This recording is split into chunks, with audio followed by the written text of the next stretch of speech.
Então vamos lá, pessoal. Vou começar a ler aqui o capítulo de hoje, o penúltimo capítulo do livro A Graça Perigosa, do Aloysio Silva. Quem perdeu todos os outros capítulos anteriores não precisa se preocupar, que estão todos gravados lá no meu canal no YouTube. E essa live aqui também vai ficar gravada, eu vou postar lá, que é um conteúdo mais de ensino sobre a graça. Não é uma live para dar uma palavra específica, mas sim uma live de estudo, de comentários sobre a graça de Deus. E lá no meu canal no YouTube tem muito ensino sobre a graça, nova aliança, sobre a hipergraça. Então tem muito conteúdo bacana lá. E o capítulo de hoje é o capítulo 20. E o nome do capítulo é Os Mandamentos da Graça. Então, essas lives que eu fiz, essas 20 lives até agora, essa aqui é a 20ª, eu fiquei falando da diferença da lei, da graça, da antiga aliança, da nova aliança, que a aliança de Moisés tinha a lei, que eram as tábuas de pedra, que eram o guia, que era o nosso tutor, professor na antiga aliança. E eu chamei isso de lei de Moisés, 10 mandamentos. E fui mostrando aqui vários textos contextualizados, onde Paulo diz que a lei passou, que a lei não é mais para hoje. E alguns textos, Paulo diz até que a lei foi abolida. Uai, gente, tá sem som? Aqui não tá sem som não, gente. Aumenta aí o som, Thiago, que pra mim não tá sem som não. Por várias vezes eu falei que a lei passou, que não temos mais a lei de Moisés na nova aliança, que temos outra lei. Mas quais são essas leis? Quais são os mandamentos da graça? Então, nesses 2 últimos capítulos, o Aloysio ele vai estar falando um pouco mais sobre mandamentos na graça e a lei da nova aliança. Então vamos fechar esse livro aqui com chave de ouro mesmo. Então eu acredito que ele tenha deixado para o final, porque o ser humano ele é religioso por natureza. Ele quer saber o que deve e o que não deve fazer por conta própria, por natureza. Então nós somos egoístas por natureza, independentes por natureza. Nós não queremos ser orientados por Deus por natureza. Por isso que o homem ele sempre tende a ser religioso, querer saber o certo ou errado, para ele mesmo, independente de Deus, saber o que ele deve ou não fazer. Eu acredito que ele tenha deixado essa questão do mandamento e da lei para o final, para só depois que a pessoa entender a graça, entender a dependência, entender a aliança, ela começar a compreender os mandamentos. Eu vou começar a ler aqui. Os mandamentos da graça. Que já começa com a citação. 1 Timóteo, versículo 1. 1 Timóteo, capítulo 1, versículo 9. Tendo em vista que não se promulga lei para quem é justo, mas para transgressores e rebeldes, irreverentes e pecadores, ímpios e profanos, parricidas e matricidas, e homicidas. Todo homem sabe o que é certo e o que é errado em sua consciência. Ele precisa suprimir a consciência se deseja viver um estilo de vida incoerente com ela. Nunca foi a vontade de Deus que o homem vivesse pela lei. A agenda principal de Deus é que o homem vivesse um relacionamento com ele baseado na graça. Foi isso que ele fez quando chamou Abraão para fora da sua terra e da sua parentela. Ele não lhe deu nenhum mandamento, mas o chamou para um relacionamento. Abraão é chamado de amigo de Deus. Está lá em Tiago 2,23 isso, né? Ele se tornou amigo de Deus simplesmente porque creu em Deus e não porque cumpriu os mandamentos. A lei foi dada 400 anos depois de Abraão, e mesmo assim ele andou com Deus. Para aqueles que pensam que não podemos andar com Deus sem os mandamentos da lei, recomendo que observem como Abraão foi chamado de amigo de Deus, mesmo sem a lei. Então aqui nessa primeira página, né, ele já relembra o exemplo de Abraão. Paulo cita Abraão de monte. Parece que o único exemplo que Paulo gosta, que Paulo cita, é Abraão. Então quando ele vai falar que nós não somos justificados pela lei, ele fala: Abraão não tinha lei, e a Bíblia diz que ele foi justificado. Abraão viveu 400 anos antes da lei, e ele foi chamado de amigo de Deus. Então é esse mesmo paralelo aqui que o Aloísio fala. Então, como que o pai da fé foi chamado de amigo de Deus? Tinha lei ou não tinha lei? Tinha os 10 mandamentos ou não tinha os 10 mandamentos? Ou seja, para ser amigo de Deus não é necessário a lei de Moisés, não é necessário os 10 mandamentos. Para ser salvo, justificado, precisa dos 10 mandamentos ou não precisa dos 10 mandamentos? Aí é só entrar e pegar o mesmo exemplo que Paulo usou de Abraão, no capítulo 4 de Romanos. Abraão foi justificado sem a lei. Aí no capítulo 3, no 4, no 5, Paulo fala que o homem é justificado pela graça, pela fé, independente da lei. Então é o mesmo paralelo aqui, que é a mesma comparação que o Aloísio faz aqui. Então, se os mandamentos, a lei de Moisés, fossem essenciais, indispensáveis para ter um relacionamento com Deus, ele já teria dado a lei para Abraão e já não teria como, né, Abraão ter sido chamado de amigo de Deus e ter sido justificado. Então aqui já entra na questão de relacionamento. Deus nos chama para um relacionamento. Abraão foi chamado de amigo de Deus simplesmente porque ele tinha um relacionamento com Deus e porque ele creu em Deus. Então, quando você crê em Deus, você está livre para ter um relacionamento com Deus. Você pode ser amigo de Deus, amigo íntimo de Deus, independente da lei de Moisés. Seguir uma lista de regras, uma lista de pode ou não pode, uma lista de faça isso, não faça aquilo, não te torna amigo de Deus e também não te salva.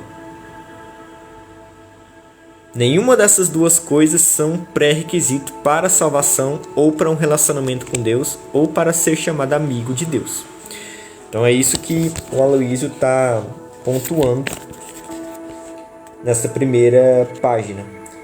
E uma coisa que Paulo disse lá em Gálatas: a lei de Moisés só foi dada 400 anos depois de Abraão, mais ou menos 400 anos, né?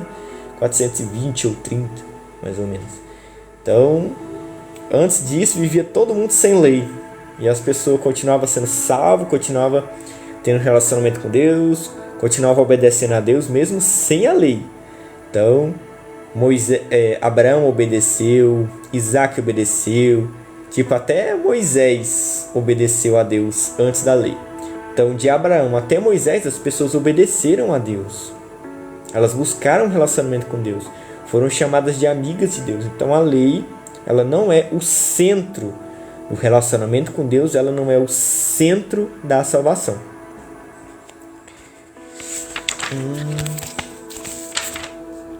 Mesmo sem a lei, ele obedeceu a Deus num nível tão profundo que quase nenhum de nós jamais imaginou. Ele estava disposto a subir ao monte e sacrificar seu filho a Deus. Ele amava o Senhor, era um homem de fé e estava disposto a obedecer até o fim.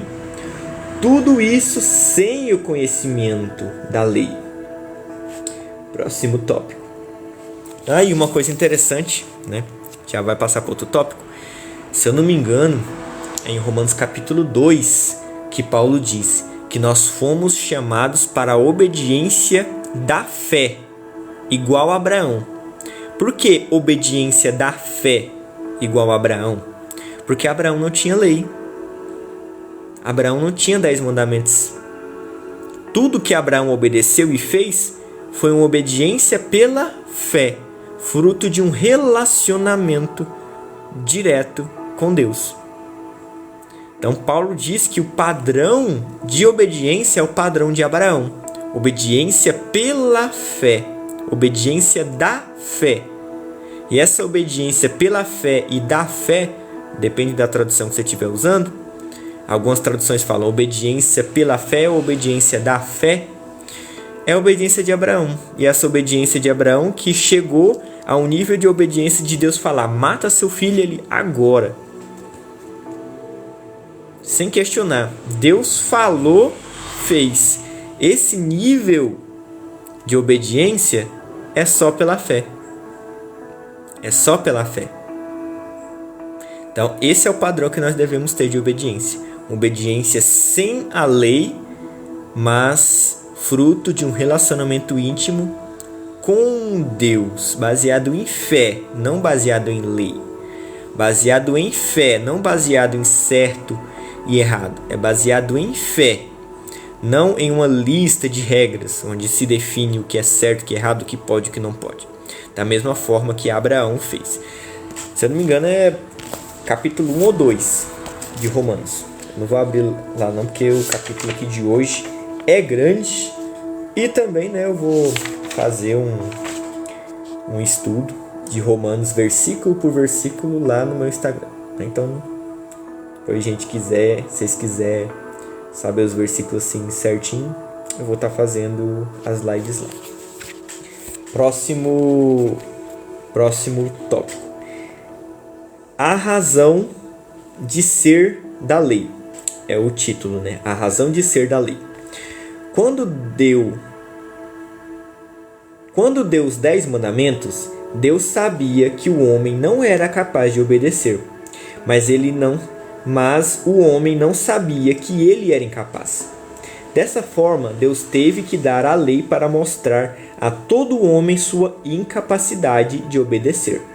Deus não deu a lei para que o homem a cumprisse, mas a lei foi dada para que o homem conhecesse o pecado por meio dela. Paulo diz em Romanos capítulo 5, versículo 20 que sobreveio a lei para que avultasse a ofensa. Em Gálatas capítulo 3, versículo 19, ele pergunta: qual, pois, a razão de ser da lei? Foi adicionada por causa das transgressões. A agenda principal de Deus é a graça, mas a lei foi adicionada por causa das transgressões. O que significa essas transgressões? Em Romanos capítulo 5, versículo 13, Paulo diz que até ao regime da lei havia pecado no mundo, mas o pecado não é levado em conta quando não há lei. Em outras palavras, havia pecado, mas o pecado não era transgressão porque não havia lei. Suponha que você vá a um país onde o limite de velocidade é de 80 km por hora e você dirige seu carro a 100 km por hora. Você está transgredindo a lei. Você já era um pecador, mas agora se tornou um transgressor, porque quebrou uma lei. O pecado estava em nós, mas a lei foi dada para fazer do pecado uma transgressão. Assim, a lei mostra o quão pecaminosos nós somos. Aqui tem umas coisinhas muito interessantes mesmo. Vale a pena abrir aqui a Bíblia para analisar cada um desses versículos.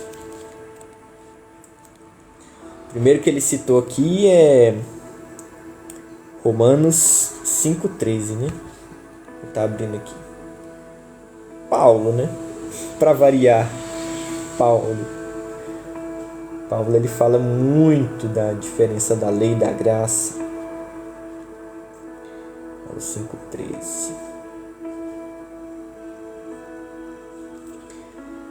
Aqui, ó. O que significa? Não. É 5,20. Primeiro que ele cita aqui é 5,20.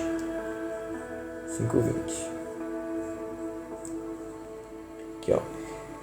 Deus não deu a lei para que o homem cumprisse, mas a lei foi dada para que o homem conhecesse o pecado por meio dela. Aí ele cita Romanos 5,20, que está escrito o seguinte: a lei foi introduzida para que a transgressão fosse ressaltada.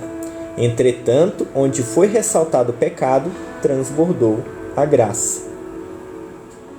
Eu li aqui na NVI, mas olha o que diz a NVT. A lei foi concedida para que todos percebessem a gravidade do pecado. Mas, à medida que o pecado aumentou, a graça se tornou ainda maior. Olha que lindo.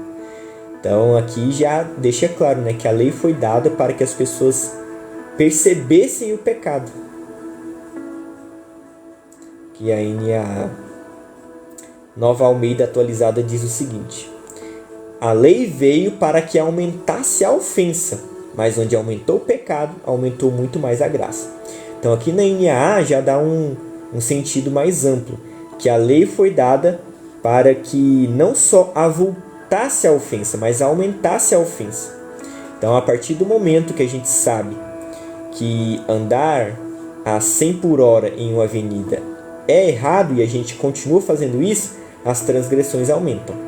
A transgressão ela já existia antes, só que como não havia uma proibição, as pessoas faziam sem culpa na consciência, sem saber o que está fazendo. Mas a partir do momento que tem a lei, aí todo mundo sabia que antes daquela lei ser dada, ela já andava assim por ela já estava quebrando a lei, só que inconscientemente. Então, a partir do momento que é dado a lei, o pecado aumenta, a ofensa aumenta, a consciência de pecado aumenta, e as pessoas começam a perceber os seus pecados. Então, a lei foi dada para isso, para a gente perceber o quanto somos pecadores, aqui de acordo com Romanos 5,20. Aqui ó, na NTLH diz assim: a lei veio para aumentar o mal, mas onde aumentou o pecado, a graça aumentou muito mais ainda. Que a NTLH dá um sentido bem parecido da Nova Almeida Atualizada. Aqui ó, na Bíblia de Portugal, o livro, tradução OL. A lei foi dada para aumentar a quantidade de transgressões. Mas se o nosso pecado é grande, muito maior e mais abundante é a graça de Deus que nos perdoa. Olha que lindo, que lindo, que lindo, que lindo.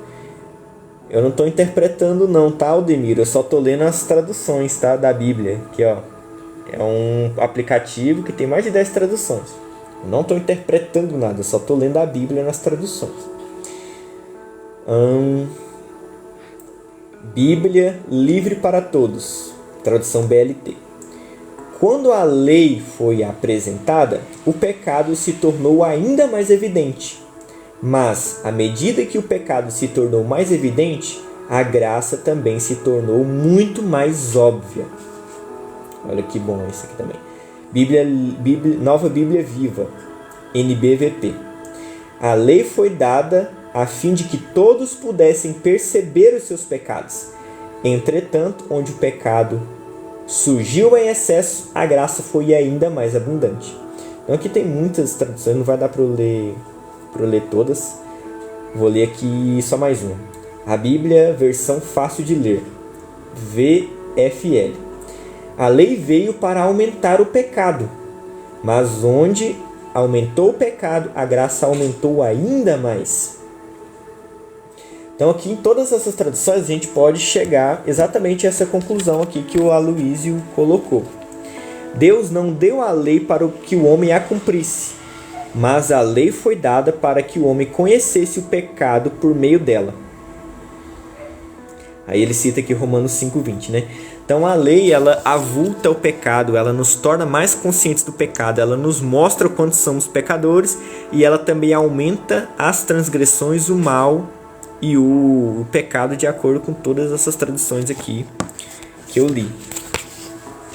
Então a lei, ela de forma geral, ela nos mostra o nosso pecado e ela faz a gente pecar mais, né? Se a gente for levar em consideração que todas essas traduções da Bíblia em português.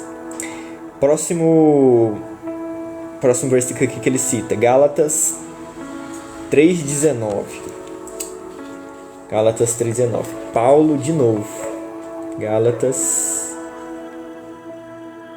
3,19.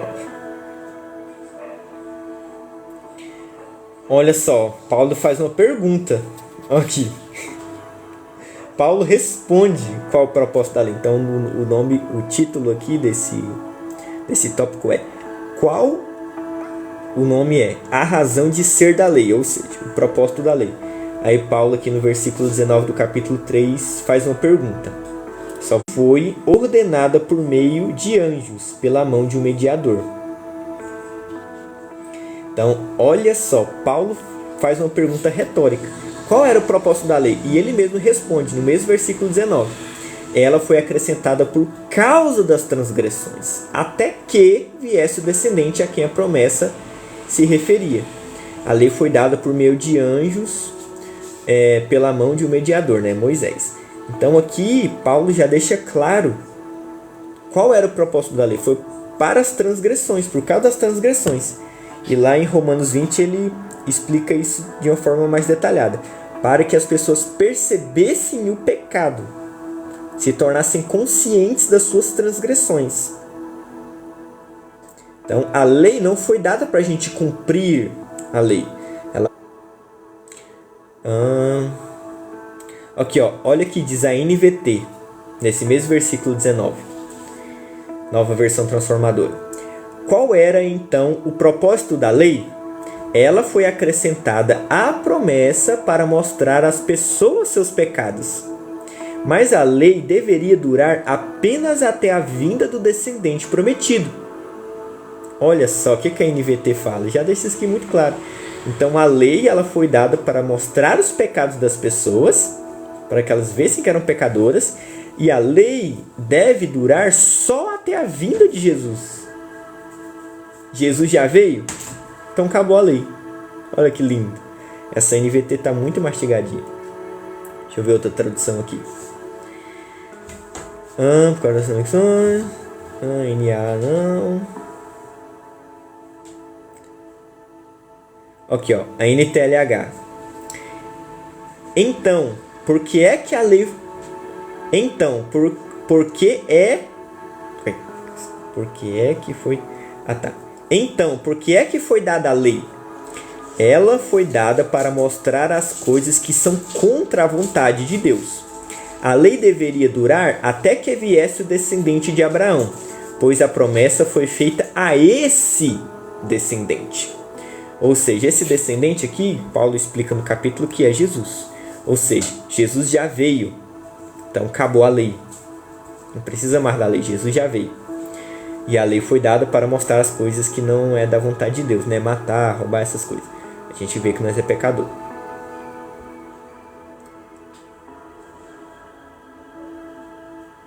Aqui, na Bíblia, o livro, que é uma tradução de Portugal. Está escrito assim, Então, para que serve a lei? Ela teve de ser acrescentada por causa das transgressões. Mas esse sistema vigorava apenas até a vinda do descendente de Abraão, ou seja, Cristo, a quem a promessa dizia respeito. E há uma outra diferença. Deus deu sua lei aos anjos para dar a Moisés, que foi mediador entre Deus e o povo. Então essas traduções aqui estão... Gente, quando você tem várias traduções, e você lê o mesmo versículo em várias traduções, você tem uma compreensão correta, uma compreensão ampla, uma compreensão muito mais rica do que o texto está dizendo.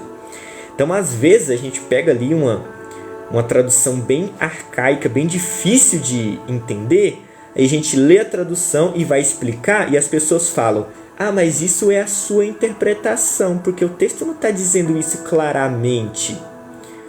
Claro, você pega uma tradução lá de 1600 e não sei o que, uns 500 anos atrás, lógico que não vai estar dizendo claramente. Então, quando você pega assim, umas traduções mais novas, umas traduções mais explicadas, umas 10 traduções, igual esse aplicativo aqui que eu tenho, tem 10 traduções, e ainda tem que duas traduções em hebraico e uma em grego, tem até em inglês aqui.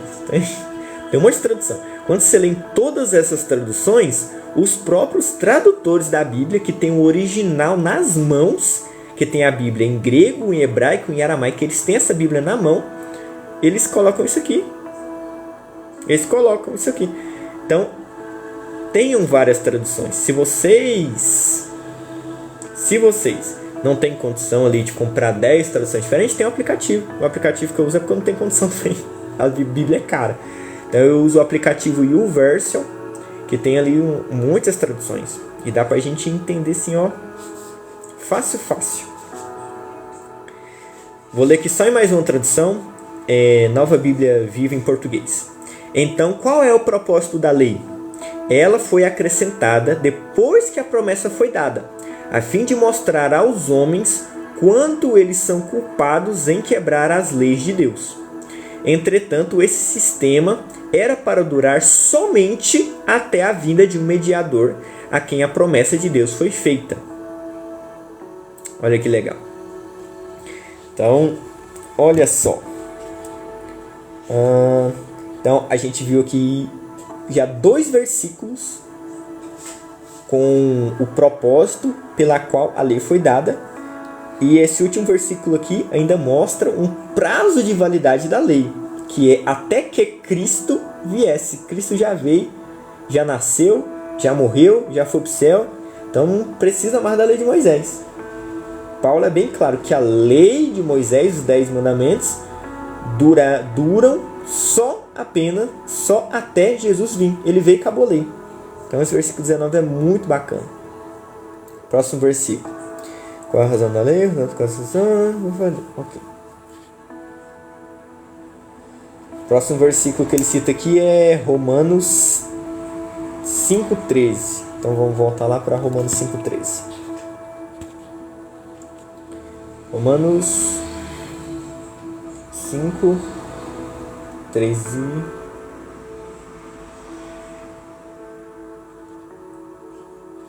Aqui, ó. Porque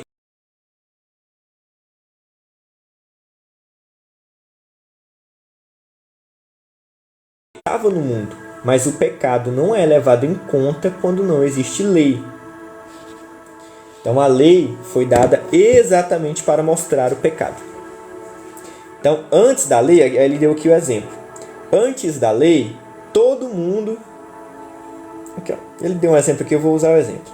É como se todo mundo tivesse carro, é uma suposição. Todos os seres humanos têm carros e todos eles andam a 100 km em todas as ruas, todas as avenidas. Só que não existe nenhuma lei proibindo que as pessoas andem de carro a 100 km por hora nas avenidas. Só que todo mundo faz isso. Só que ninguém sabe que é errado. Ninguém sabe que não deve fazer isso. Aí vem Deus e coloca placas. Não pode passar de 50 km por hora nas avenidas. Aí todo mundo agora que vê essa placa fala, mas antes dessa placa eu andava a 100 km em todo lugar. E agora já estou acostumado com isso. Estou atrasado para o serviço, vou continuar passando dos 50 km. Aí a lei, ela revela os nossos pecados que a gente já fazia antes da lei. E agora, quando a gente descumpre a lei, a gente sabe que está descumprindo. Então a lei, ela, além de revelar o pecado, ela gera mais transgressão e mais pecado. E tudo isso a gente leu aqui nos 3 versículos. Nos 3 versículos anteriores que Paulo fala sobre isso. Então esse tópico aqui era só para mostrar o porquê da lei. E o próprio Paulo explicou o porquê da lei. Vamos para o próximo tópico. Mandamentos na graça. É o nome do título. Mandamentos na graça. E hoje, no Novo Testamento, existem mandamentos? Sim, existem. Ele dá a citação aqui. 1 João, capítulo 3, versículo 21 até o 23. Vou ler.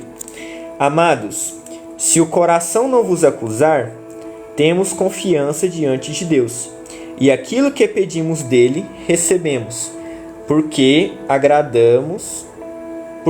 guardamos os seus mandamentos e fazemos diante dele o que é agradável.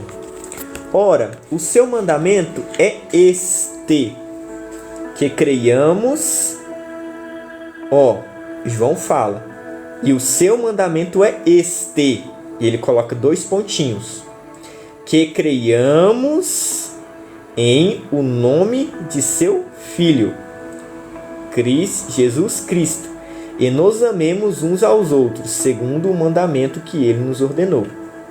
Então, olha que interessante. João diz aqui, no versículo 21, que se guardamos os seus mandamentos, fazemos diante de Deus o que é agradável. E ele nos dá aquilo que pedimos. O que a gente pedir, Deus dá, porque guardamos os mandamentos dele e fazemos o que agrada a ele. Aí ele fala, que mandamento é esse? Mas quais, a gente poderia pensar, que mandamento é esse? Que se eu obedecer, se eu fizer, Deus vai me dar as coisas que eu pedi. Quero saber. Aí o próprio João responde no versículo 23. Ora, o seu mandamento é este. E coloca 2 pontinhos, deixando bem claro que o mandamento que a gente precisa obedecer é que creiamos no nome do seu Filho, Jesus Cristo, e nos amemos uns aos outros, segundo o mandamento que ele nos ordenou. Então aqui, mandamentos da graça é crer e amar. Os 2 mandamentos da graça: crer em Jesus Cristo e amar o próximo como Jesus nos amou. Só. Mais nada. Vou repetir aqui os versículos. 1 João, capítulo 3, versículo 21 e 23. É os mandamentos da graça, é os mandamentos da nova aliança. E o interessante é que João fala no singular. Ele fala, o mandamento é este. Ou seja, só tem um mandamento na nova aliança: crer e amar. Crer e amar. É um único mandamento. Mas por que parece que são 2? Aí é a mesma pergunta que a gente faz, Por que lá a lista a gente gosta de falar os frutos do Espírito? Mas Paulo nunca falou que existem frutos do Espírito. Ele diz, o fruto do Espírito é. Ou seja, o fruto do Espírito é no singular também. Só existe um fruto do Espírito. Um. E ele diz, amor. Aí depois ele vai citando mais um monte. Mas não era um? Por que falou 9? Aí a explicação que os teólogos dão é: todos os outros frutos vêm do amor. Quem ama, quem deixa o fruto do amor, quem deixa o amor, que é o fruto do Espírito, tomar de conta da sua vida, já é longânimo, já tem domínio próprio, já perdoa, tal, tudo isso. Então, é a explicação que eles dão. Aí aqui em 1 João capítulo 3, onde fala que o mandamento é este no singular, aí ele fala que creiamos no nome de Jesus, também é a mesma explicação. Então, o mandamento da nova aliança é crer em Jesus Cristo. E quando você crer em Jesus Cristo verdadeiramente, você vai amar seu próximo como Jesus amou. Não é mais ame a seu próximo como a si mesmo, como a lei dizia que era.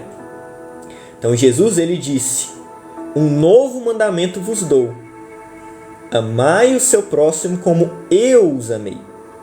Então, na lei de Moisés, a gente deveria amar o próximo como nós nos amamos. Só que Jesus, ele mudou isso. Não é para você amar seu próximo como você se ama. É para você amar o seu próximo como eu te amo. Então, o mandamento, o fruto do crer, é amar o próximo como Jesus nos amou. Então, nós devemos amar o próximo da mesma forma que Jesus nos amou, não mais como nós nos amamos. Então Jesus mandou esse mandamento também. Então o mandamento, de acordo com 1 João capítulo 3, é crer. E esse crer vai gerar o fruto de amar o próximo como Jesus nos amou. Então o mandamento é um só, crer, que vai gerar o fruto de amar. Ou se você querer dizer, só existem 2 mandamentos, crer e amar, também não está errado. Também não está errado. Então só existem esses mandamentos na nova aliança, esses são os mandamentos da graça. E Paulo diz também, né, que quem ama cumpre por tabela automaticamente toda a lei. Então a gente não precisa mais ficar preocupado, 10 mandamentos, o que pode, o que não pode, regime interno de igreja, doutrina interna de igreja, regulamento interno de igreja. Isso é errado, isso não é, eu devo fazer ou não devo. Você deve se preocupar em crer em Jesus. Você só deve se preocupar com isso, crer em Jesus. E o Espírito Santo vai gerar o fruto do amor em você. E quem ama não precisa ficar preocupado com lei. Quem ama já cumpre toda a lei. Então a gente precisa largar listas de regras e ter intimidade com o Espírito Santo, que vai gerar o fruto do amor em nós a partir do momento em que cremos em Jesus. E esses frutos é a vontade perfeita de Deus. Então a nova aliança é um nível de obediência superior, é uma obediência pela fé. Não é uma obediência pautada em uma lista de regras, não é uma lista de pode e não pode. É um relacionamento íntimo que nós temos pela fé, que faz com que nós amamos o próximo como Jesus amou. E isso a gente vai estar fazendo tudo o que Deus quer, pela fé, pelo relacionamento. Então, a nova aliança é muito superior à antiga. É um desperdício querer seguir a antiga aliança, querer seguir a lei de Moisés, querer seguir 10 mandamentos. É um desperdício. Continuar lendo aqui. João diz que aquilo que pedimos dele receberemos, porque guardamos os seus mandamentos. Se pararmos nesse ponto, talvez ficássemos confusos pensando que se trata dos mandamentos da lei. Mas ele complementa explicando que o seu mandamento é este, que creiamos no nome do seu Filho, Jesus Cristo, e nos amemos uns aos outros segundo o mandamento que ele, Jesus, nos ordenou. O mandamento que ele nos ordenou foi mencionado pelo próprio João no seu Evangelho, no capítulo 13. É aqui, o que eu tinha falado. João, capítulo 13, 34 e 35. Um novo mandamento vos dou. Isso aqui é Jesus falando. Um novo mandamento vos dou, que vos ameis uns aos outros, assim como eu vos amei. Que também vos ame uns aos outros. Nisso conhecerão todos que sois meus discípulos, se tiverdes amor uns pelos outros. Então o próprio Jesus disse que o mandamento agora não é amar o próximo como eu me amo. Isso é da lei, passado, a lei passou, eu não tenho mais que seguir a lei. Agora o mandamento de Jesus, o novo mandamento, é amar o próximo como Jesus nos amou. Então esse é o mandamento. Amar o próximo como Jesus amou eu e você. É muito superior a amar o próximo como eu me amo. Muito, infinitamente superior. O amor que Jesus tem por nós não dá para explicar. Não dá para explicar. Do jeito que Jesus nos ama. Ele entregou a vida dele para nos salvar. Ele foi castigado para nos salvar. Ele morreu por pessoas que odeiam ele. Ele morreu, ele na cruz pediu para Deus perdoar aquelas pessoas que estavam matando ele. Olha que amor. A gente consegue hoje perdoar as pessoas que estão fazendo mal pra gente? A pessoa está ali, batendo na sua cara, te matando. Você conseguiria falar, eu te perdoo, Deus perdoa eles? Esse é o nível de amor da nova aliança. Esse é o mandamento da nova aliança. Amar. Amar as pessoas que estão te prejudicando. Perdoar as pessoas que estão te fazendo mal no momento em que elas estão te fazendo mal, não é nem depois. Jesus perdoou aquelas pessoas enquanto estavam matando ele, crucificando ele. Ele falou: Pai, perdoa, eles não sabem o que faz. Olha pra você ver. Se você amar o próximo como você se ama, talvez você não faça isso. Mas amar como Jesus ama, só o Espírito Santo é capaz de gerar isso em nós. Só o fruto do Espírito, do amor, que pode gerar isso em nós. É como João diz: nós amamos porque Ele nos amou primeiro. Lá em Romanos capítulo 5, se eu não me engano, diz que Deus derramou por meio do Espírito Santo o amor dele em nosso coração. Então, o amor de Deus é derramado no nosso coração, nós compreendemos o tanto que Deus nos ama e como Ele nos ama, e só a partir desse ponto nós podemos amar o próximo. Então, esse mandamento só pode ser obedecido pelos que creem em Jesus Cristo como único e suficiente Salvador. Então, a partir do momento que você crê em Jesus Cristo como seu único e suficiente Salvador, você vai iniciar um relacionamento com Jesus, com o Espírito Santo, e cada vez mais o Espírito Santo vai derramar o amor dele no seu coração. Você vai entender o tanto que Jesus te ama, o tanto que Deus te ama, e quanto mais você entender, quanto mais você ter revelação, experiência, quanto mais você experimentar na prática desse amor, só aí você vai conseguir amar o seu próximo como Jesus te amou, como Deus te amou. Isso só vem através do relacionamento. Muito massa, muito massa. A nova aliança. Como não se apaixonar pela nova aliança? Então, nem mesmo os mandamentos nós temos capacidade de obedecer sozinhos. Só através do derramamento do amor e do Espírito Santo que nós podemos obedecer. Os mandamentos da nova aliança não é algo que nós obedecemos na força do nosso braço. Não é algo que nós obedecemos na nossa capacidade, na nossa habilidade. É algo que nós obedecemos deixando o Espírito Santo frutificar em nós, deixando Ele derramar o amor de Deus no nosso coração. Amém? Vou continuar aqui.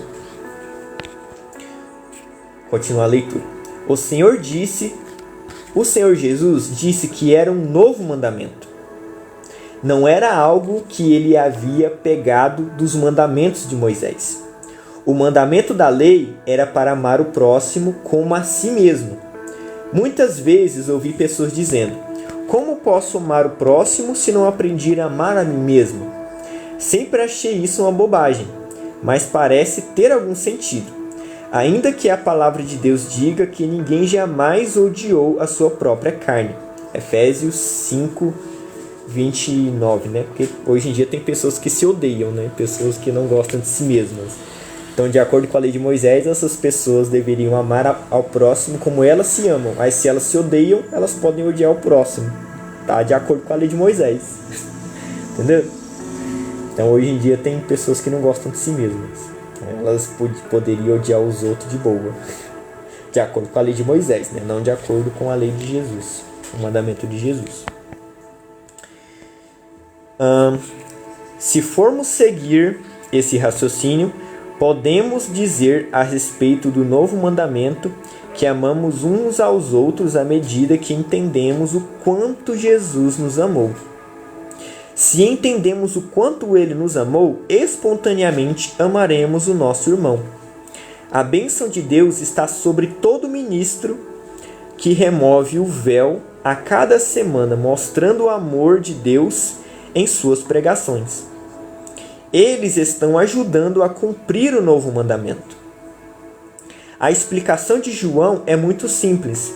Nós amamos porque Ele nos amou primeiro. 1 João capítulo 4, versículo 19 diz isso. Nosso amor é apenas uma resposta ao amor dele por nós. A revelação do quanto somos amados pelo Senhor é a chave para cumprirmos o seu mandamento. Então,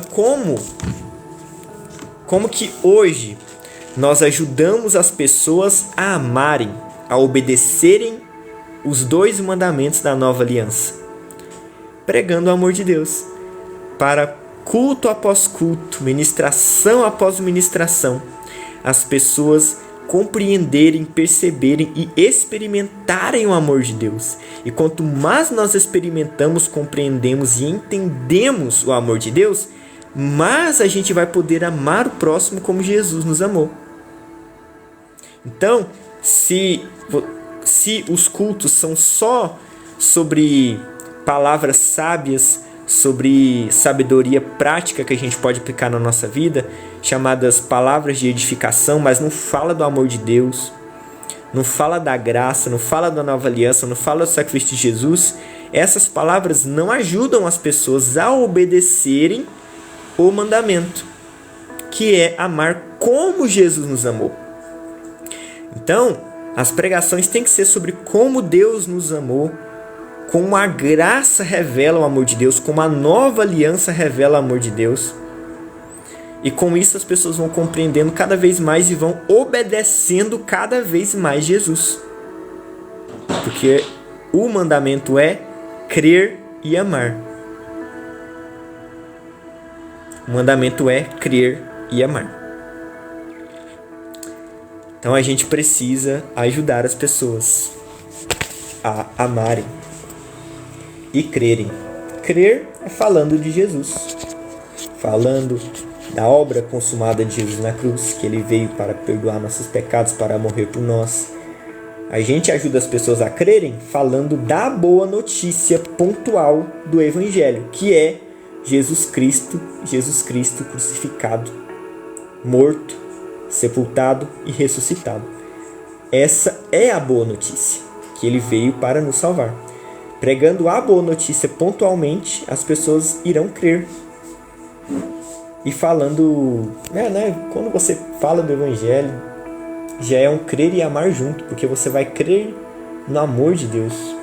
Então, é igual João 3,16 fala: Deus amou o mundo de tal maneira que enviou seu Filho para todo aquele que nele crê. Então, o crer e o amar estão intimamente ligados.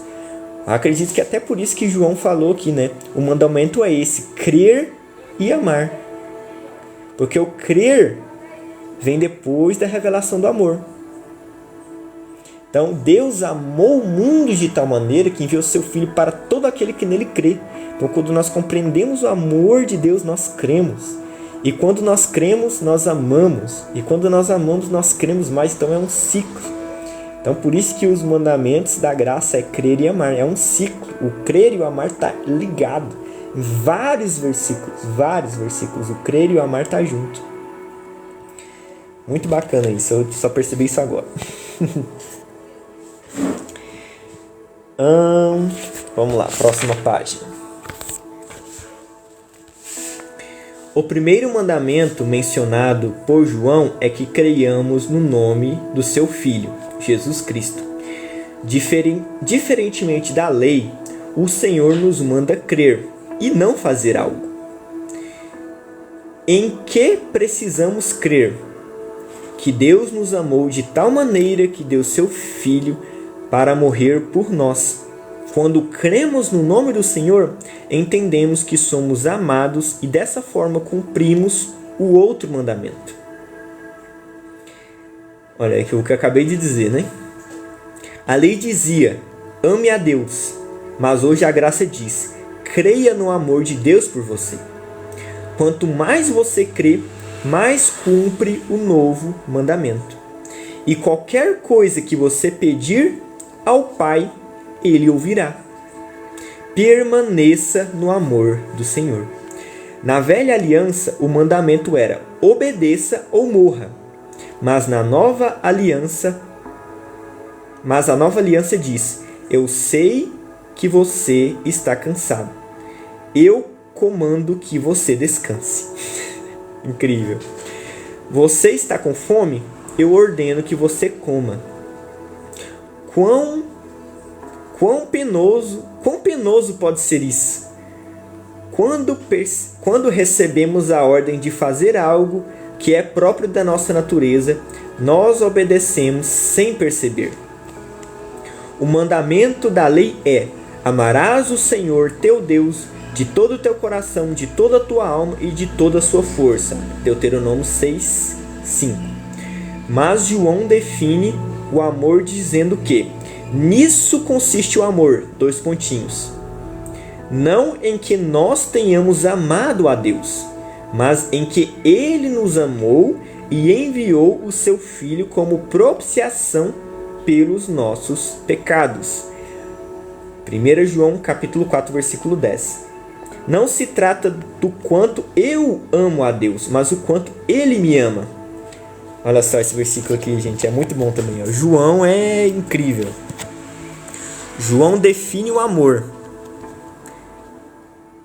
É aquele versículo que diz: Deus é amor. João está definindo o que é amor. Deus é amor. Deus é o amor. Deus é a própria definição de amor. Aí João vai definir em que consiste o amor. Em que consiste o amor? Ele define também o que consiste o amor com dois pontinhos. Aqui, ó, 1 João capítulo 4, versículo 10. Nisto consiste o amor, não em que nós tenhamos amado a Deus, mas em que Ele nos amou e enviou seu Filho como propiciação pelos nossos pecados. Então, como é que era na antiga aliança? Amarás, aqui ó, na antiga aliança tá assim, ó, Deuteronômio 6, 5. Amarás o Senhor teu Deus de todo o seu coração, de toda a tua alma e de toda a sua força. Mas na nova aliança nisso consiste o amor, não em que nós tenhamos amado a Deus, mas em que Ele nos amou e enviou seu Filho como propiciação pelos nossos pecados. 1 João capítulo 4, versículo 10. Então, a nova aliança, ela redefine muitas coisas. Ela muda a ordem de muitas coisas. Hoje, o amor consiste em nós entendermos, compreendermos, experimentarmos que Deus amou o mundo de tal maneira que enviou Jesus para morrer pelos nossos pecados. Nisso consiste o amor. Não é eu amando Deus, mas Deus me amando. Então, nisso consiste o amor. Deus revelando o seu amor a nós, a humanidade, enviando Jesus para morrer pelos nossos pecados. Muito bacana mesmo isso. Isso aqui é muito profundo. Lei de Moisés é eu amar a Deus, mas graça é Deus me amar. João diz, em outras palavras, que não estamos mais debaixo da lei do amarás a Deus, mas da graça que diz que Ele de tal maneira nos amou. O mandamento que define a lei passou juntamente com toda a lei. Isso, porém, não significa que não vou amar a Deus. Antes, eu o amarei, porque o seu amor por mim me conquistou. Então, não significa, então quer dizer que não é mais o tanto que eu amo a Deus, mas o tanto que Ele me ama, então não tem que amar a Deus? Você vai amar a Deus. O que João disse? Nós o amamos porque Ele nos amou primeiro. Então, a ordem foi invertida. Então a gente vai amar a Deus não na força do nosso próprio braço, não porque é um mandamento. Nós vamos amar a Deus porque Ele nos amou primeiro. Porque Deus derramou em nosso coração o amor dele por meio do Espírito Santo, como Paulo diz em Romanos. Então, a partir do momento que a gente recebe esse amor, compreende esse amor, experimenta esse amor, nós vamos amar a Deus de volta, de forma natural, de forma espontânea. Então, nós tem que passar um tempão meditando nisso para compreender, pedir para o Espírito Santo explicar, revelar, porque é muito profundo isso. Próximo tópico. Os imperativos de Deus. Isso aqui é muito interessante, os imperativos. Imperativo é tipo: não mate, não roube, não cobice. Isso são imperativos, é uma ordem. Entendeu? Então isso é imperativo, é uma ordem de fazer ou não fazer. Então tudo que é uma ordem explícita é o imperativo. Então aqui nesse tópico a gente vai ver como são os imperativos na Nova Aliança e no Novo Testamento. Como é que funciona isso? Tem leis, né? O que o povo gosta de chamar de leis, regras. Então tem leis, tem regrinhas, tem imperativos, tem ordenanças na Nova Aliança. Além do crer e do amar, que é o mandamento, que é a lei da Nova Aliança, existem outros imperativos? Aí é isso que esse último tópico, esse último título aqui vai tratar. São 1, 2, 3, 4 folhas só sobre isso. Então, para ficar bem explicado. Os imperativos de Deus. As Escrituras declaram que o reino de Deus é justiça, paz e alegria no Espírito. Isso significa que o grande sinal de que pregamos o Evangelho corretamente é quando sentimos alegria e paz ao receber a palavra de Deus. Romanos 14, 17. Porque o reino de Deus não é comida nem bebida, mas justiça e paz e alegria no Espírito Santo. Então, pra gente, uma das coisas, né? O principal sinal de que a gente está ouvindo na nossa igreja ou na internet, em qualquer lugar que a gente ouça uma pregação, para aquela pregação ser a boa notícia, ser o Evangelho, é que a gente sente alegria e paz no Espírito Santo. Se a gente sente alegria e paz no Espírito Santo, é um dos sinais que aquilo é realmente o Evangelho. Mas infelizmente a maioria das igrejas que nós vai, a gente chega lá, a gente fica triste, a gente fica atormentado. A gente não fica alegre, fica triste e não fica em paz, fica atormentado. Porque o povo fica falando, se você pecar, você vai para o inferno. Se você não obedecer a Deus, Ele vai te mandar uma doença. E isso gera nas pessoas o quê? Perturbação e tristeza. Então, pregação de lei, pregação de pode e não pode, pregação de moralidade, só deixa as pessoas perturbadas, angustiadas e tristes. Não deixa ninguém com paz e alegria.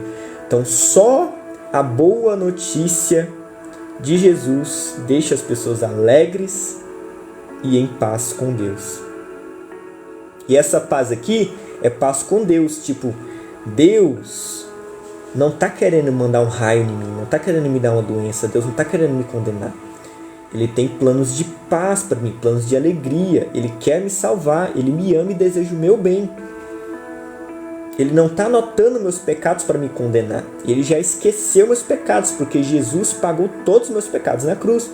Isso gera paz com Deus. A pessoa compreender a boa notícia central do Evangelho, que é Jesus Cristo morto e ressuscitado para pagar os pecados de uma vez por todas. Isso gera paz e, consequentemente, alegria. Então, só o Evangelho gera paz e alegria nas pessoas. E Evangelho também foi definido por Paulo. Paulo diz que o Evangelho é o poder de Deus para salvar todos que creem. Então, o Evangelho, a mensagem do Evangelho é uma e ela está bem definida: crer em Jesus. Então, pregação do Evangelho é falar de Jesus, falar da graça, falar da nova aliança. Isto é o Evangelho. Nada além. É muito bom quando a gente tem as definições da Bíblia do que é o mandamento de Cristo, do que é o amor, do que consiste o amor. Quando nós temos essas definições, nós podemos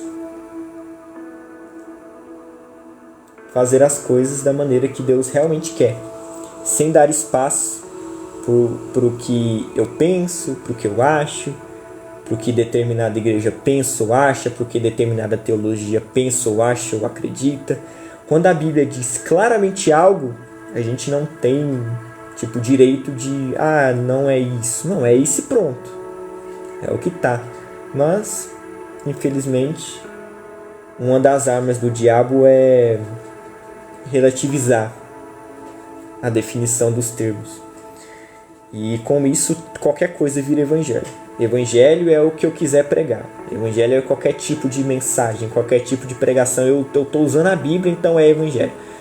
Não, dá para você pregar muita Bíblia, ter um sermão muito bíblico e no seu Evangelho. Porque você não falou da obra de Jesus, você não falou de perdão de pecado, você não falou de graça, não falou da nova aliança, não falou de salvação. Tem muito sermão que eu já ouvi que não fala de nada dessas coisas, que é o Evangelho. E a pessoa diz que o que ela está pregando é Evangelho, só que não é. Então a gente precisa ser muito cuidadoso em definir os termos para pregar o Evangelho.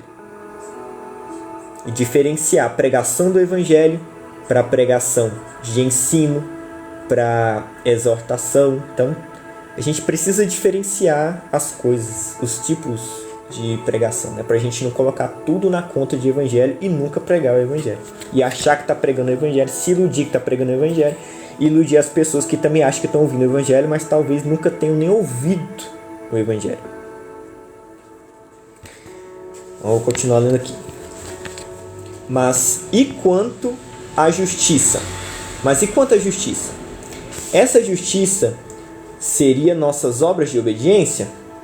No Novo Testamento, duas justiças são mencionadas. Em Filipenses capítulo 3, versículo 9, Paulo diz que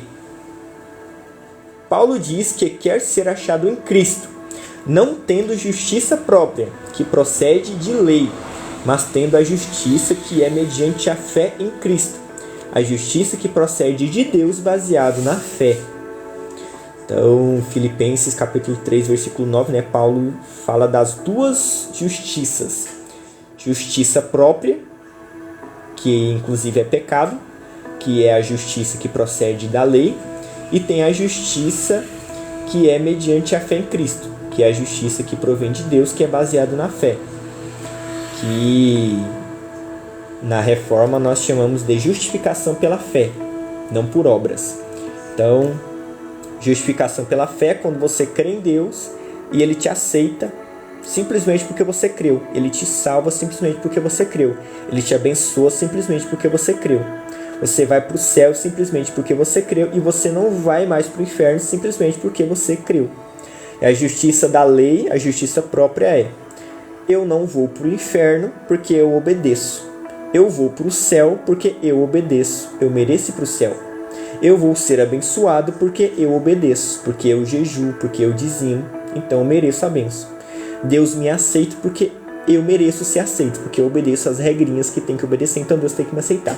Então, uma é justiça própria, que procede da lei, e outra é justiça da fé, justificação pela fé, que procede simplesmente da fé.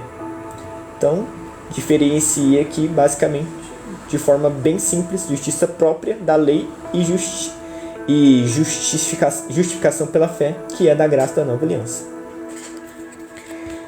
A justiça que depende da nossa obediência aos mandamentos é a justiça própria,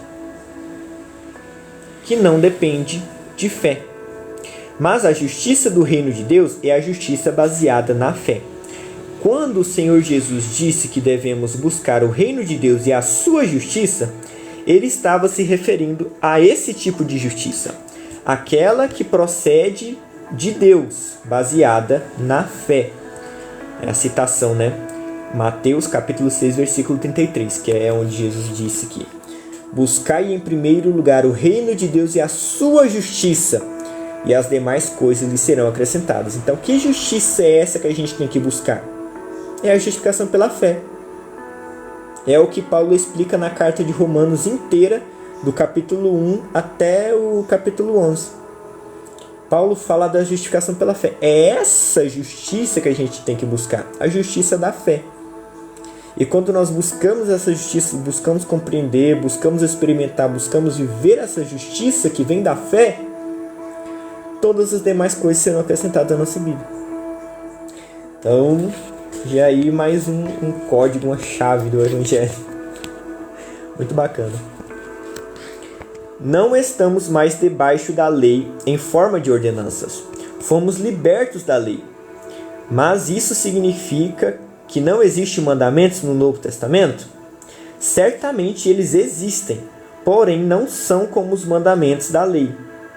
É como se o Senhor dissesse: ordeno ao homem faminto que coma, ordeno ao cansado que descanse.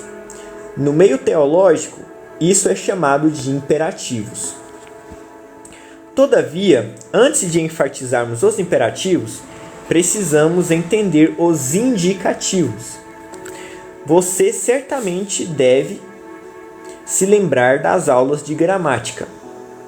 Todo verbo tem um tempo e um modo. O tempo é presente, passado ou futuro, mas o modo pode ser indicativo ou imperativo. É claro que existe também o subjuntivo, mas não vamos falar dele. Os imperativos de Deus são baseados nos indicativos de Deus. Aqui está mais bem aulinha de português, mas é importantíssimo saber português para interpretar a Bíblia. Várias heresias aí são porque as pessoas não sabem português. Várias interpretações péssimas de textos são dadas porque as pessoas não sabem português. Então, entender interpretação de texto, entender a língua é hiper mega importante para entender. Por causa disso, eu vou até comprar um curso de português para mim. Então, eu vou revisar ali a língua portuguesa inteira para saber o que é o que. Então, eu vou voltar a estudar português justamente para interpretar a Bíblia corretamente. Que ela está escrita em português, então eu tenho que saber o português. Se você não sabe português, você vai interpretar a Bíblia tudo errado também. Então, é importantíssimo saber português.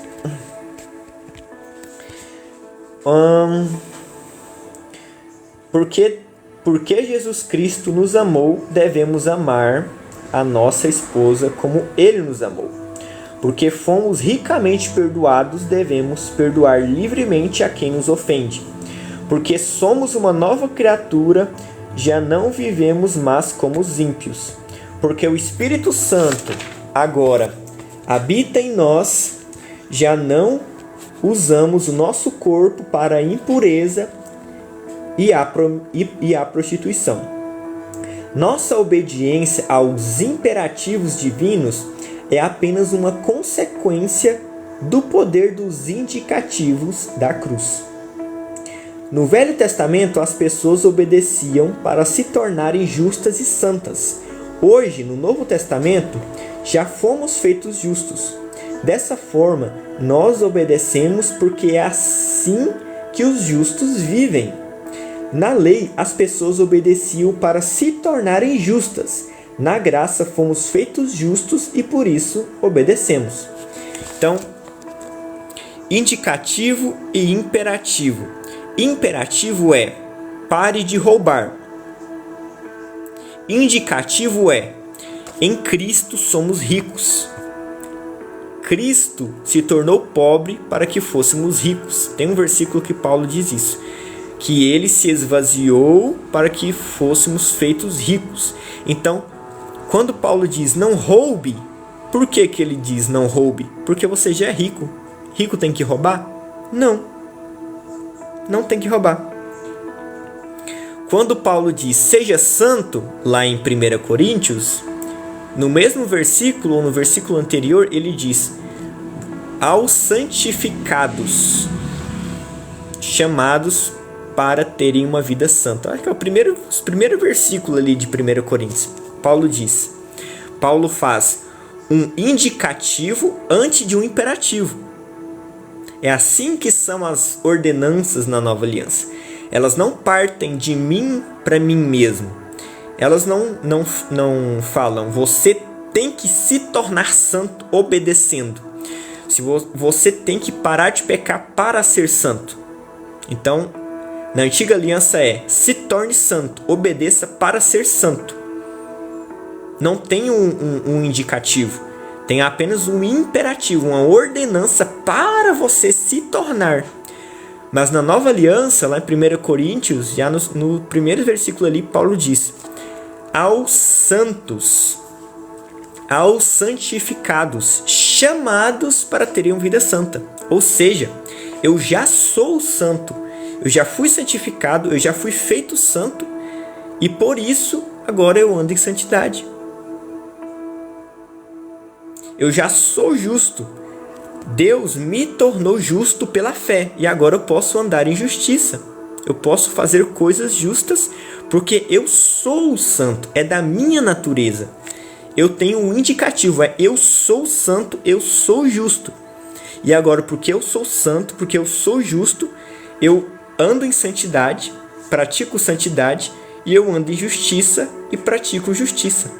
Então, os imperativos da nova aliança são baseados em indicativos.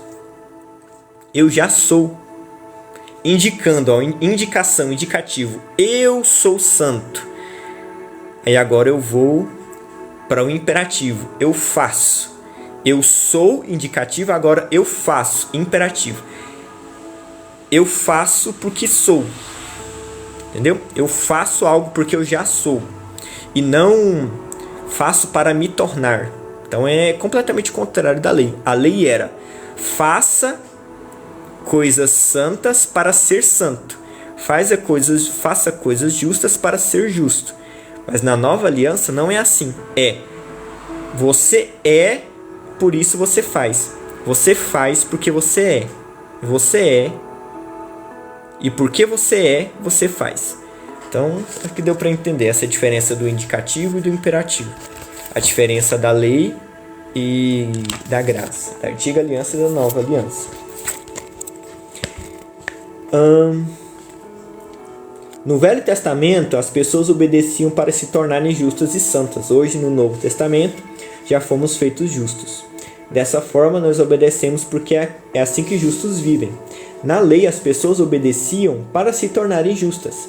Na graça, fomos feitos justos e por isso obedecemos. Precisamos crer e confessar que fomos feitos justiça de Deus em Cristo. Mandamentos são para ímpios e profanos, mas os justos precisam apenas crer na verdade da palavra de Deus. 1 Timóteo, capítulo 1, versículo 9. Diz assim: tendo em vista que não se promulga lei para quem é justo, mas para transgressores e rebeldes, irreverentes e pecadores, ímpios e profanos, patricidas, matricidas, homicidas. Não é possível crer na coisa certa e viver da maneira errada. Sua conduta é sempre o resultado da sua crença. Se vivemos errado, é porque cremos errado. Evidentemente, o comportamento é importante, mas a ênfase maior é sempre sobre o que cremos. Os indicativos sempre apontam para Cristo. Quanto mais você contempla Cristo, mais você se torna como Ele. Se não ensinamos os indicativos, se não ensinamos os indicativos da nossa união com Cristo, não temos posição para exigir dos irmãos os imperativos de Deus.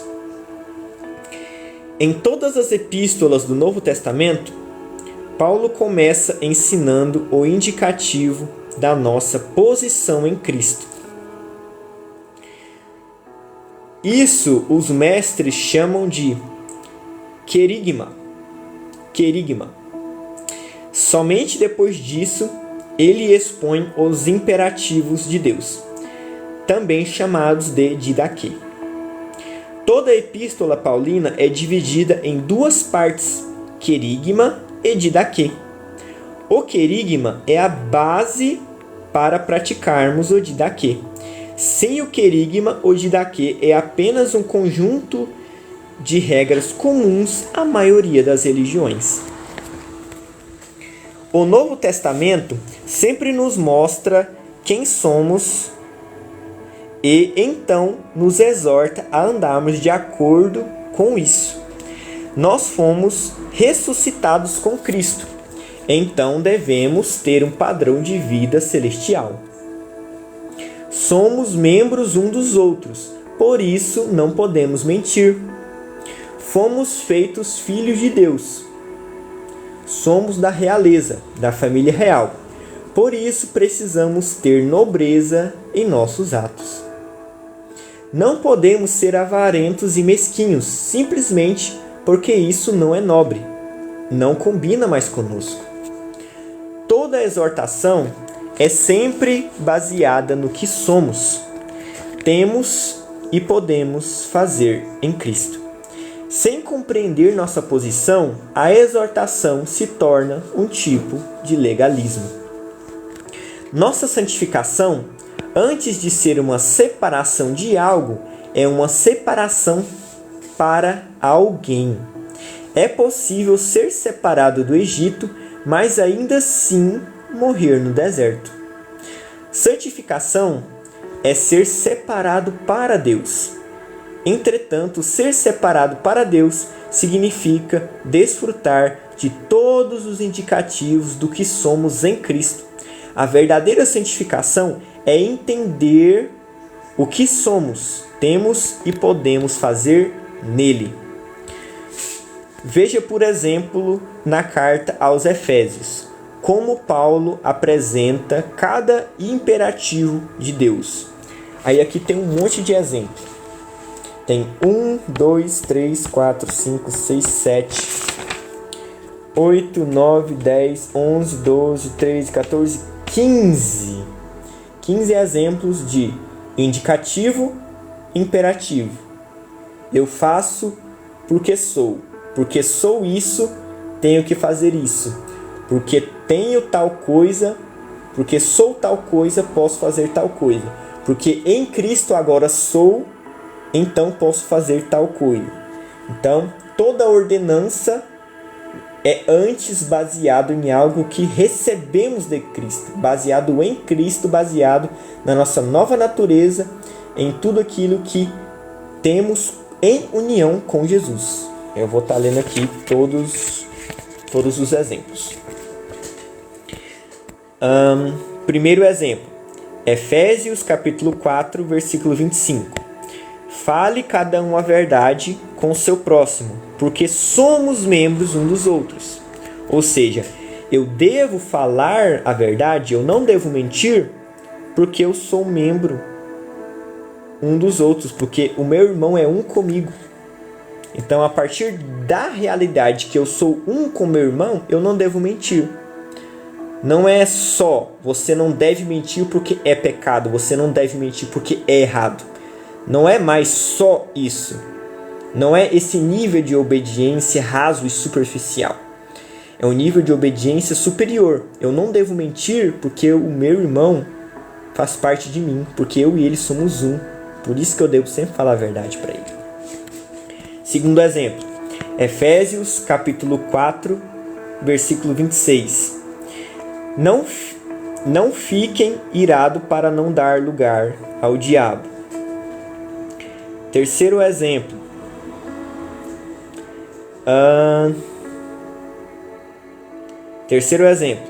Efésios capítulo 4, versículo 30. Não entristeça o Espírito Santo de Deus, porque fomos selados por ele e hoje ele é nossa marca.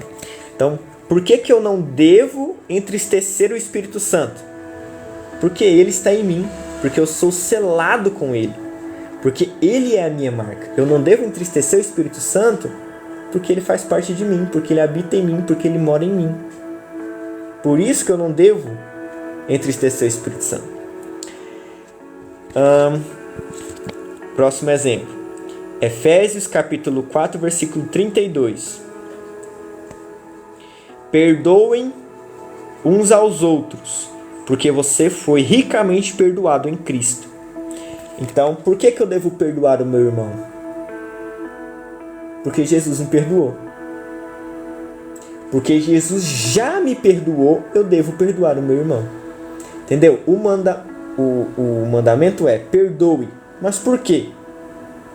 Porque você é perdoado. Porque você é perdoado, porque você já é perdoado, você perdoa. Entendeu? O indicativo e o imperativo. O indicativo é a base para o imperativo. Muito bacana. Próximo. Efésios 5:1. porque somos filhos de Deus, devemos agora procurar imitá-lo. Então, um filho imita o pai. Por que a gente tem que imitar a Deus? Porque a gente é filho dele.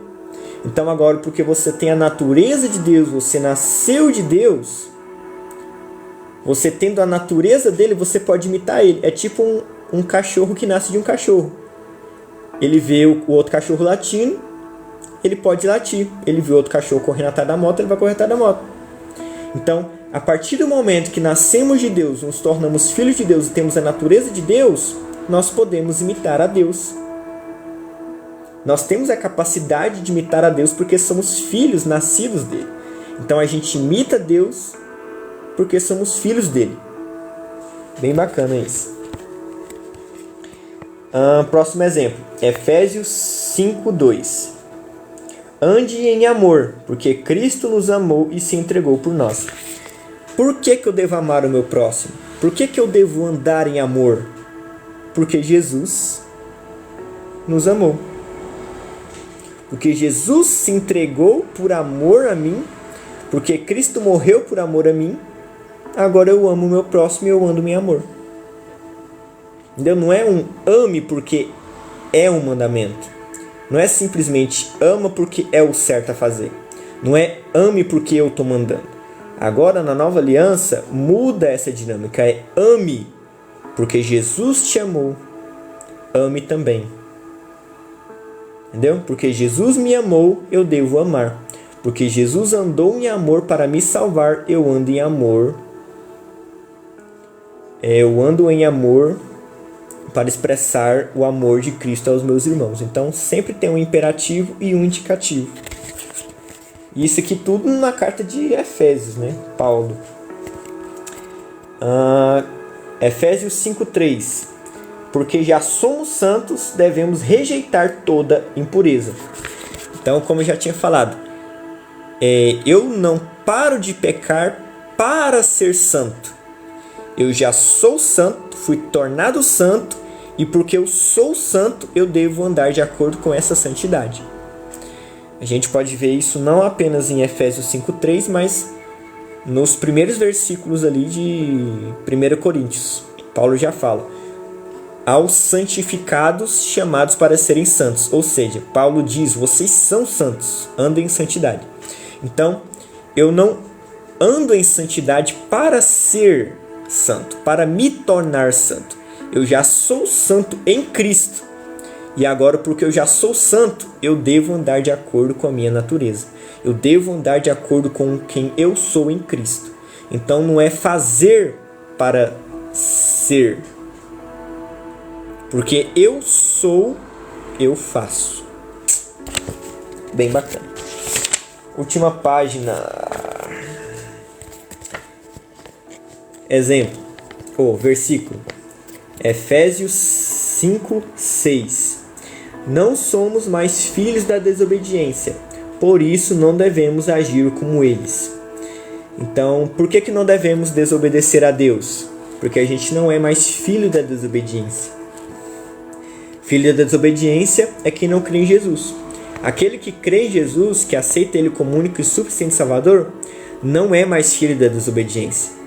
A gente não deve mais agir como um filho da desobediência, porque nós não somos mais filhos da desobediência. Bem simples. Agora somos filhos de Deus, filhos da obediência. Próximo exemplo. Efésios 5:8. Porque somos luz, devemos andar como os filhos da luz. Então a gente não deve mais andar nas trevas, andar em trevas, porque somos filhos da luz. Somos filhos do Pai das luzes. E mais ainda, Jesus disse que nós somos a luz do mundo. Como que a luz vai andar em trevas? Como os filhos da luz vai andar nas trevas? Não tem como. Nós devemos andar na luz porque somos filhos da luz. Próximo exemplo. Efésios 5:18. Não precisamos nos embriagar com vinho, pois podemos nos encher do Espírito. Então, essa citação aqui de Efésios 5:18, né? Tem algumas traduções que Paulo diz: não se embriaguem com vinho, se embriague com o Espírito Santo. Não se encha com vinho, se encha do Espírito. Então, mas por que eu não tenho que me embriagar? Porque você tem que se embriagar do Espírito Santo. Você não deve deixar coisas te controlar a não ser o Espírito Santo. A bebida alcoólica, as drogas, elas nos embriagam, elas nos deixam fora de nós e aquilo passa a nos controlar. A gente não deve nos encher dessas coisas, a gente deve nos encher do Espírito Santo, aí o Espírito Santo vai nos controlar. Então, o mandamento é: não se embriague, não deixe que algo tome conta do seu intelecto, das suas emoções e das suas ações. Deixe apenas que o Espírito Santo tenha esse poder e essa autoridade sobre você. Então não é apenas não se embriague, é não se embriague, se encha do Espírito. Então é bem interessante essa dinâmica do indicativo e do imperativo. Próximo.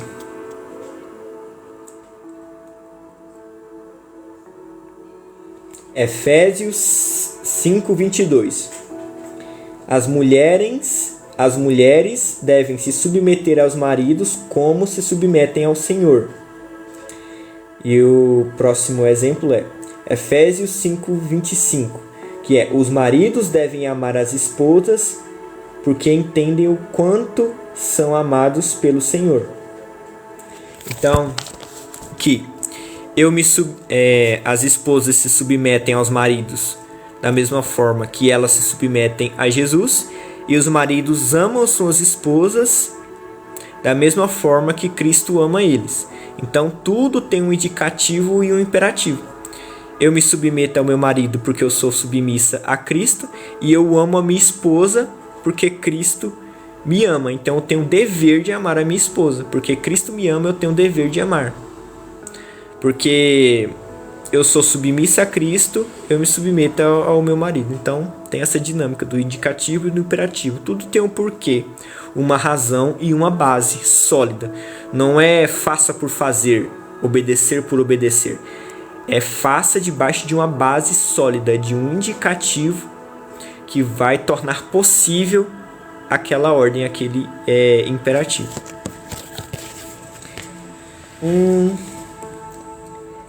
Próximo exemplo, Efésios 5:31 e 32.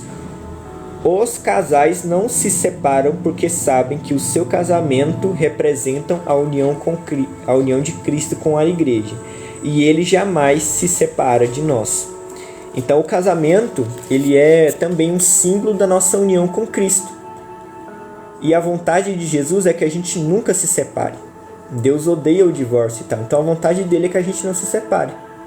E como o casamento é uma figura, é uma sombra da nossa união com Cristo, Cristo não quer que ninguém se separe dele. Então a gente também deve fazer o possível para não nos separar também. Então não se separe, porque é uma sombra da nossa união com Cristo. E Cristo não quer se separar de nós. Próximo exemplo. Efésios 6, versículos 5 e 7. Os empregados devem fazer o serviço como ao Senhor, porque somos servos de Deus e fazemos tudo para Ele. Devemos ser bons trabalhadores para os nossos patrões. Então, porque eu sou servo de Deus e eu sirvo a Deus e tudo que eu faço é para a glória de Deus, eu vou servir o meu patrão de forma boa, da mesma forma que eu serviria a Cristo. Próximo exemplo. Efésios 6, 9. Os patrões devem lembrar que também são servos de Deus. Então os patrões devem tratar bem os seus funcionários, porque eles são servos de Deus. Então Deus trata bem os seus servos. Então, porque Deus trata bem os seus servos, os patrões devem tratar bem os seus servos. Então, bem bacana. Último parágrafozinho. Observe que toda a exortação de Paulo é baseada na revelação daquilo que somos em Cristo. Quando compreendemos a realidade da nova criação, então vivemos de acordo com a vontade de Deus espontaneamente. acabou o capítulo de hoje.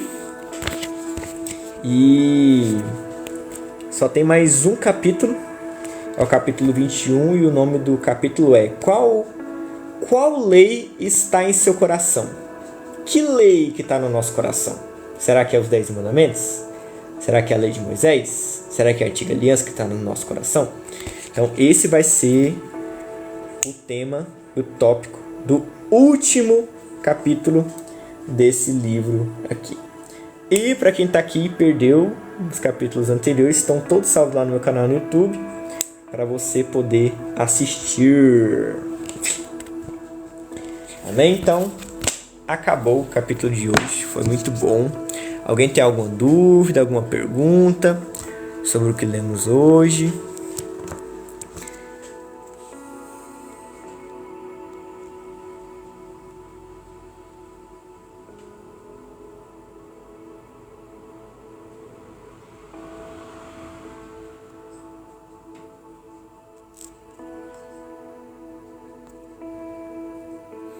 Se ninguém tiver nenhuma dúvida, nenhuma pergunta, eu já vou encerrar.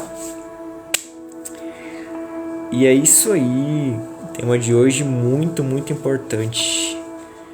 Infelizmente, até hoje eu não vi ninguém pregando isso.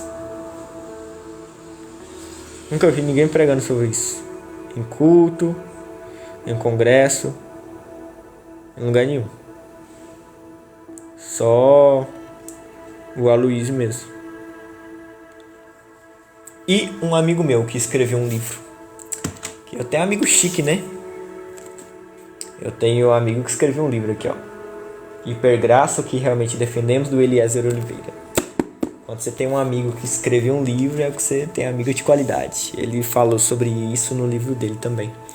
E nesse livro aqui, algumas pregações. O Aloysio, né? Falou disso nesse livro dele. Se eu não me engano, o Joseph Prince fala disso também nas pregações dele. Mas pregação presencial em igreja mesmo, eu nunca vi falando sobre isso. Nunca vi. Então é isso aí, gente. Foi muito bom essa live. Hipergraça e hiperpaz. E até mais.